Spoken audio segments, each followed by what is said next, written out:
Morning. Hump day. And walking day number 102. That's correct. I'm no longer writing out the numbers. 102 is a lot of letters.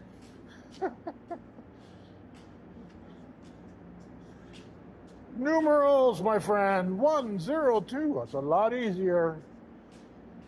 Good morning, and thank you for coming along with me on my morning walk.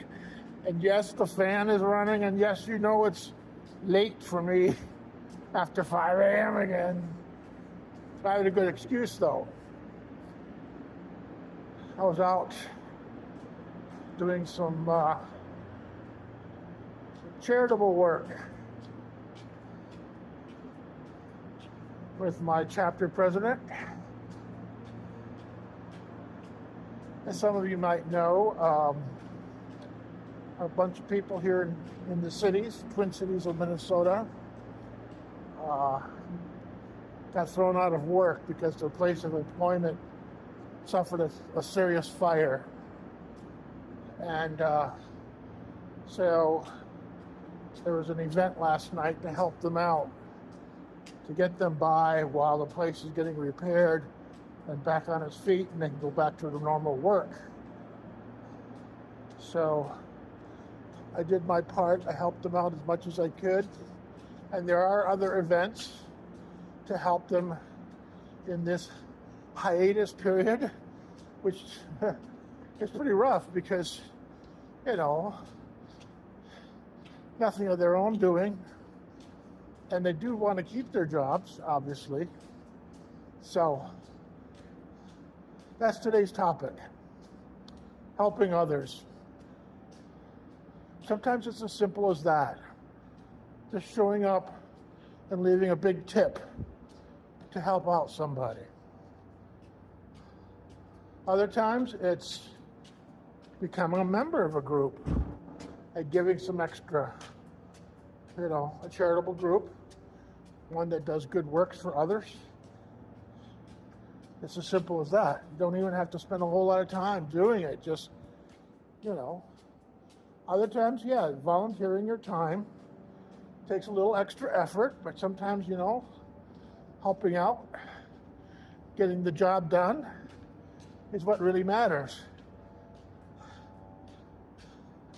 Sometimes it's organizing, figuring out ways to make an event of your own to help others. That takes even more effort. But it can be done, and it is done. And then there are times when it's just a matter of being there, offering no monetary support, offering no real time, but having an emotional support, helping others emotionally. That's why this new membership I have in the RBC, the Renegade Beard Club, has special meaning to me because it offers different paths to helping others. Last night's event, I probably wouldn't have paid much attention to it had it not been for the RBC. Helping others emotionally, I've got that opportunity. The RBC structure allows for us to express our need and for brothers to sit and listen. Listening is sometimes the most valuable, And again, having an organized group like the RBC, we can do that. We can call on each other. And the RBC certainly sets up events. Like there's an event coming up here in the Chicago suburbs to help out a charity. And a bunch of my brothers are going to be gathering down there to do their part to help out in whatever way they can. I like that. I think that's great, and I'm very proud that I can be part of it now. My charitable efforts as a solo, sure, I would help people emotionally occasionally, and sure, I'd donate to some money to this cause or that cause. And yeah, sometimes I'd volunteer. Especially when I was younger, I did a lot of volunteering. I was on the board of directors of a couple of different groups and whatnot. So I guess the question is, how much pleasure can you take out of helping other people? That's a slippery slope. Because, in one part of my head says, this is for them, it's not for you. But it's just a natural reaction to have a certain level of satisfaction in knowing you've helped somebody else. You're part of the human race. You're not sitting on your butt playing video games, doing nothing to help anybody else, just yourself.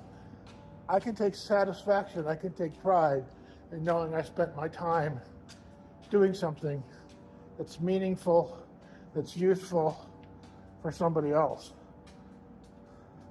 I have a number of friends who have made it a life's mission to help other people. Again, it may not be a lot of time, but just getting the message across, being there if they need it, setting an example. Sometimes that's a way of helping people. Being a role model for your kids, that's a way of helping people, right? Probably one of the most important when you think about it. You're helping your own flesh and blood. For some people, it's breaking that cycle, a cycle of abuse, mental, physical, that can pass from generation to generation. To break that cycle, that's tough. It takes courage, it takes willingness, but you know that you're doing the right thing. So it doesn't always involve an organized group or an organized charity. Sometimes helping people just means helping yourself to help other people, So there's all kinds of ways to do it. I've certainly helped my family in many ways over the years. And, when somebody gets sick, there are times when you have no choice but to help and make their lives comfortable as best as you can.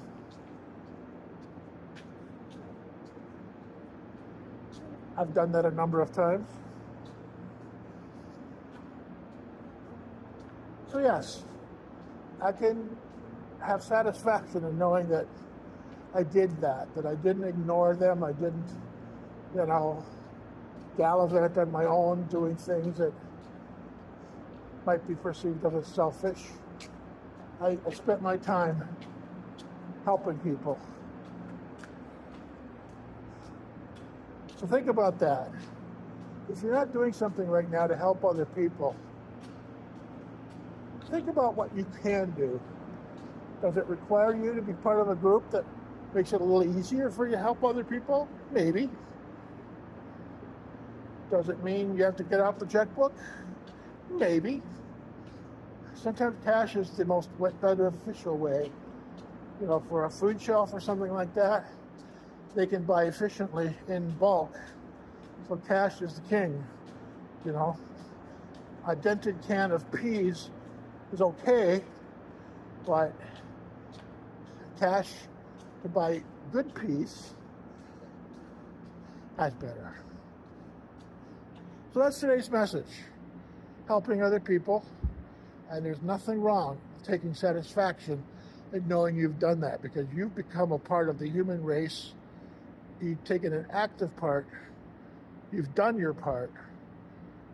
Be a good person. Thank you for listening to me. I'm out of time. I'll see you later. Bye for now.